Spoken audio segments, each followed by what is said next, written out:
व सामाजिक क्रांती घडवून देशाची शान उंचावणाऱ्या महापुरुषांच्या शौर्याची माहिती बहुजनांना मिळावी या उद्देशाने प्रेरित होऊन बहुजन उद्धारक, कायदेतज्ञ, प्रज्ञासूर्य, भारतीय संविधानाचे शिल्पकार, विश्वरत्न डॉक्टर बाबासाहेब आंबेडकर यांची 133वी जयंती आपण सोसायटीच्या आवारात साजरी करत आहोत.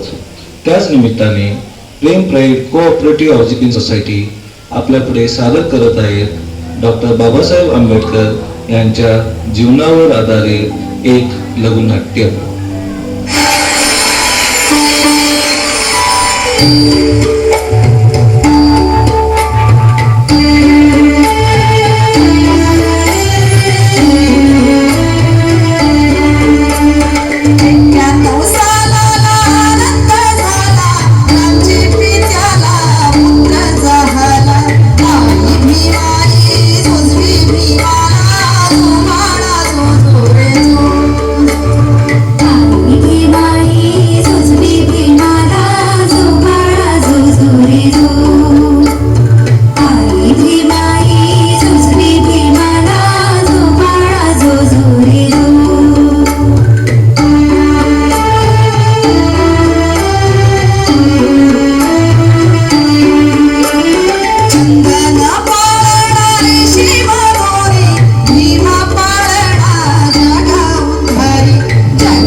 मैंने साफ सफाई कर दी है, क्या मैं अंदर कक्षा में आ सकता हूँ?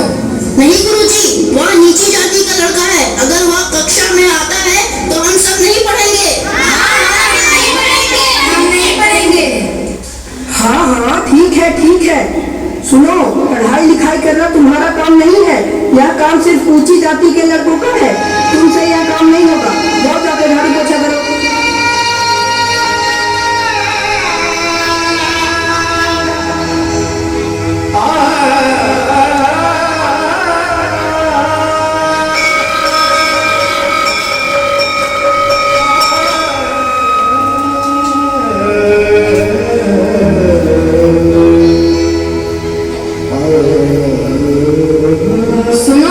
मुझे भी प्यास लगी है, थोड़ा पानी पिला दो, भगवान की मेहरबानी होगी।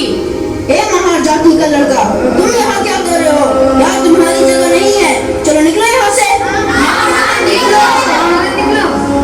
सारा दिन खराब कर दिया।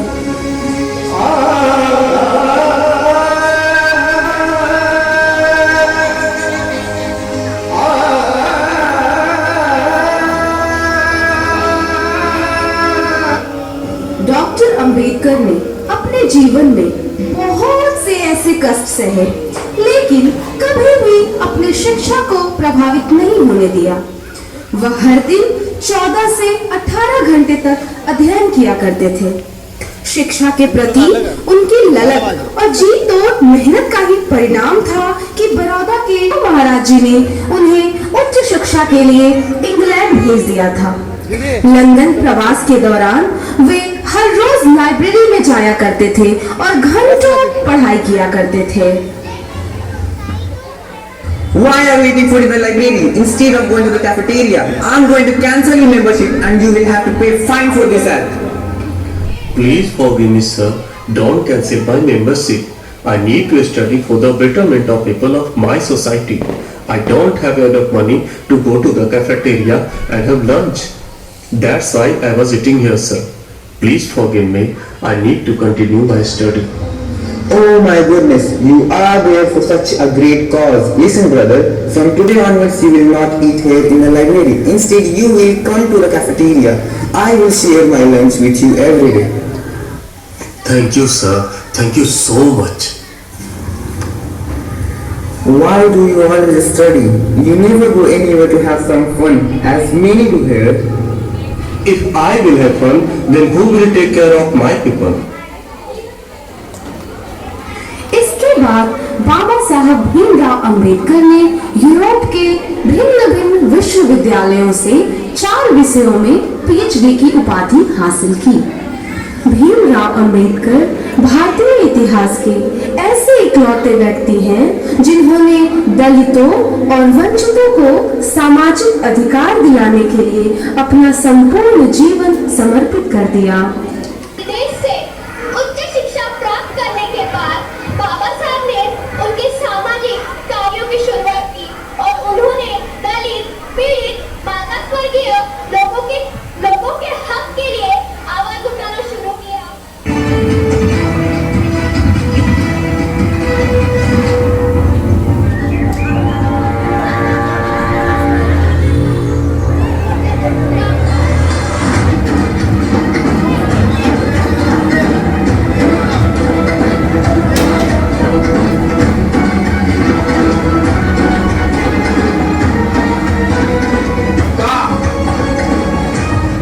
किती वर्षाने उष्ट अन्न खाणार आहेस?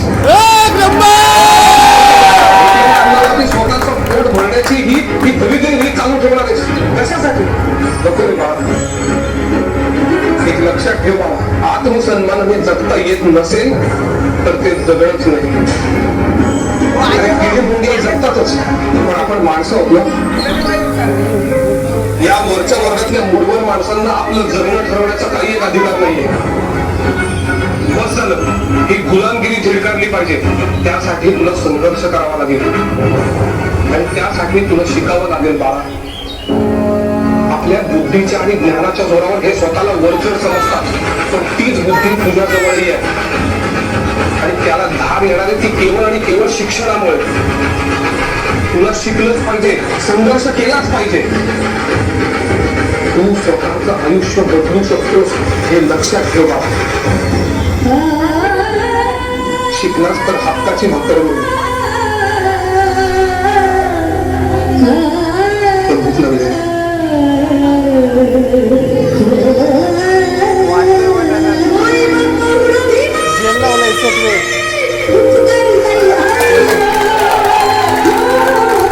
एक नंबर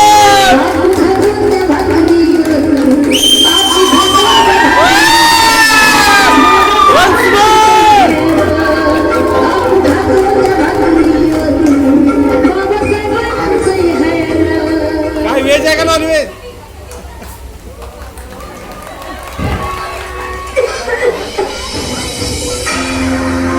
लक्षात ठेवा, यावेळेला जर कपडे होणार असेल ना तर आत्ताच ते काढून टाकायचं पोरं. यावेळेला मला नापूस पाहिजे. होय, आता यात माझे काय चूक? आपल्या खानदानाचं नाव काय तुझ्या पोरी मोठ्या करणार आहेत का? एक लक्षात ठेव, पोरगा झाल्याशिवाय मी तुला थांबू देणार नाही. अहो पण मला त्रास होतो त्याचं काय? नाही सहन होतं आता मला. आपल्याला मूल होऊ द्यावं का नाही हा निर्णय घेण्याचं स्वातंत्र्य प्रत्येक स्त्रीला असलंच पाहिजे. कारण गरोदरपणाचा आणि मुलाच्या संगोपनाचा सगळा भार स्त्रीवरच असतो. त्यामुळे कोणत्याही कारणाने जर एखाद्या स्त्रीला मूल होऊ देण्याची इच्छा नसेल तर तिला गर्भधारणच टाळता येण्याची सुविधा असलीच पाहिजे.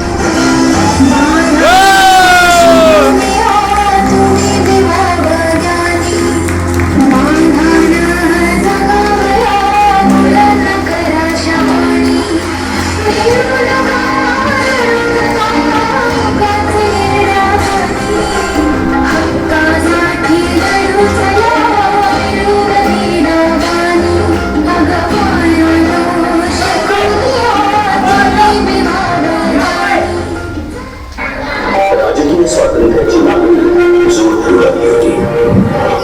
भारताला मर्यादित स्वायत्तता देणं गव्हर्नमेंट ऑफ इंडिया नुकतंच मतदाराच्या कल्याणात अस्पृश्य समाजाच्या दुःस्थितीकडे माणसंच लक्ष. प्रत्येक धर्म आणि जातीला प्रतिनिधित्व करण्यासाठी साऊथ गोवा कमिटीची स्थापना झाली. या कमिटीपुढे डॉक्टर भीमराव रामजी आंबेडकर यांनी अस्पृश्यांची बाजू खणखणीतपणे मांडली आणि अस्पृश्य समाजाला जणू मसीहा मिळाला. छत्रपती शाहू महाराज मुंबईत दाखल झाले. डॉक्टर आंबेडकर, आंबेडकर, आंबेडकर आहेत का घरात?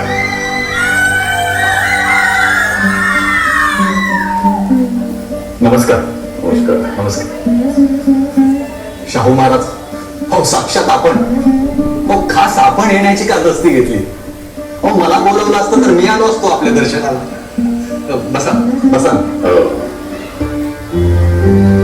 आमच्या सोमवंशी समाजातील एक व्यक्ती परदेशात जाऊन डॉक्टरेट मिळवून इथे येते आणि या देशातल्या भेदभावनेने बजबजलेल्या परिस्थितीतून तुम्ही इतका मोठा पल्ला गाठलाय हे जेव्हा समजलं तेव्हा राहवलं नाही. तुमची भेट घ्यायचं ठरवलं आणि तातडीने इथे आलं. महार ऑन होम रूल या नावाने टाइम्स मध्ये छापून आलेलं पत्र देखील वाचलं मी. कौतुक वाटलं खरंच तुमचं. मला माझ्या सर्व समाजाला त्या सर्व बंधनांमधून मुक्त करायचंय महाराज. खरंय, हजारो वर्ष झाली गावकुसा बाहेर या समाजावर लागलेली फुकटची गुलामी हे म्हणजे जनावरांचं जगणं बेहतर म्हणायचं. त्यात आपला देश पडला अडाण्यांचा. ब्राह्मणेतरांना शिक्षणाचा गंध नाही म्हणून मी माझ्या राज्यात आणि राज्याबाहेर ब्राह्मणेतरांना शिक्षण मिळावं म्हणून प्रयत्न करतो. आमच्या करवीर संस्थानात तर प्राथमिक शिक्षण आम्ही मोफत आणि सक्तीचं केलंय. शिवाय आपण आपल्या राज्यामध्ये सार्वजनिक ठिकाणी अस्पृश्यता पाळण्याला बंदी घातली आणि गंगाराम कांबळे सारख्या गृहस्थाला आपण हॉटेल देखील काढून दिलंय.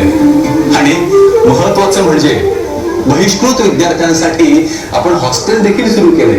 अरे वा, तुम्ही आमच्या राज्याची चांगली खबर ठेवली की. डॉक्टर आंबेडकर, आमच्या मनात एक इच्छा आहे.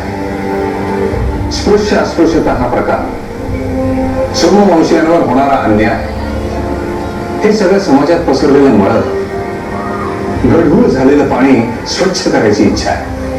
आणि त्यासाठी इथे बहिष्कृतांची परिषद घेण्याची गरज आहे असं आम्हाला वाटतं. अगदी बरोबर बोललात महाराज. डॉक्टर आंबेडकर, या सभेचं अध्यक्षस्थान आपण भूषवावं असा माझा आग्रह आहे. दत्तोबा आणा तो फेटा.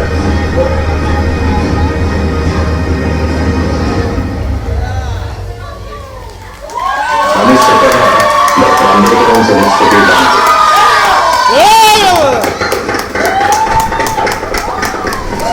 आज मी खरोखर धन्य झालो. स्वतः शिवछत्रपतींच्या वंशजाने, ललितेच्या महान राजाने माझ्या मस्तकावर हा फेटा बांधून माझा सत्कार केला. महाराज, मी आयुष्यभर या फेट्याचा मान राखीन. चला येतो. अरे हो, विसरलंच. भीमराव,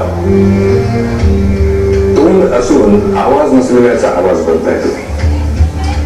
मूकनायक सुरू करीत आहात. या नेक उपक्रमासाठी आमच्याकडनं ही छोटीशी भेट. चला भीमराव, नमस्कार. येतो. नमस्कार. पुढचा.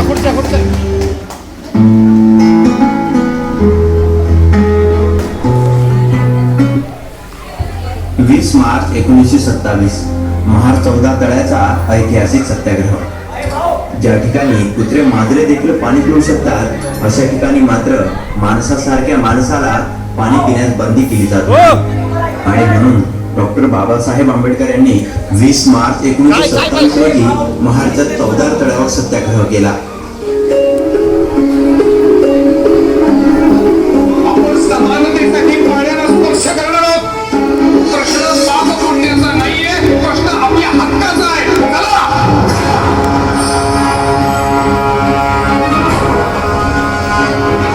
स्पर्शी दे तू ओंजळीने फुले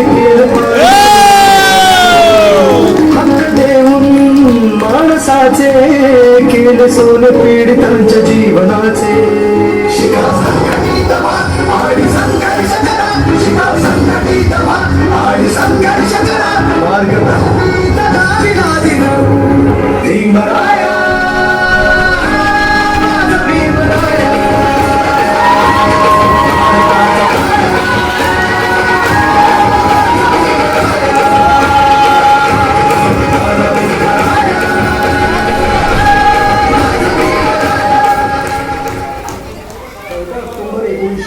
13 रोजी नागपूर येथे डॉक्टर बाबासाहेब आंबेडकर यांनी आपल्या लाखो अनुयायांसोबत बौद्ध धम्माची दीक्षा घेतली होती.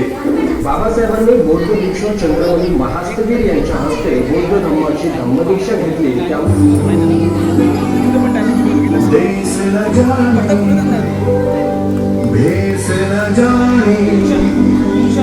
देश न बुद्ध की शुद्ध है, वो रंग न जाने वर्ण न माने, सबका वो मनी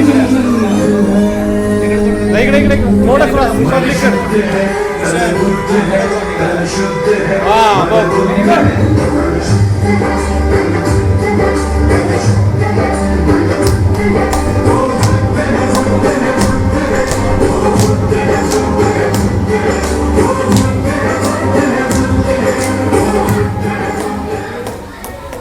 संविधान को भारतीय समाज के लिए एक मार्गदर्शक दस्तावेज के रूप में प्रस्तुत करने में डॉक्टर अंबेडकर की सबसे प्रभावी और निर्णायक भूमिका थी.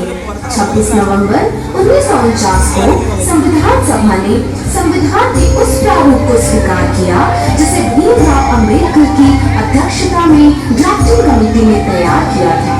इसी रूप में संविधान 26 जनवरी 1950 को लागू हुआ और भारत एक रिपब्लिक बना.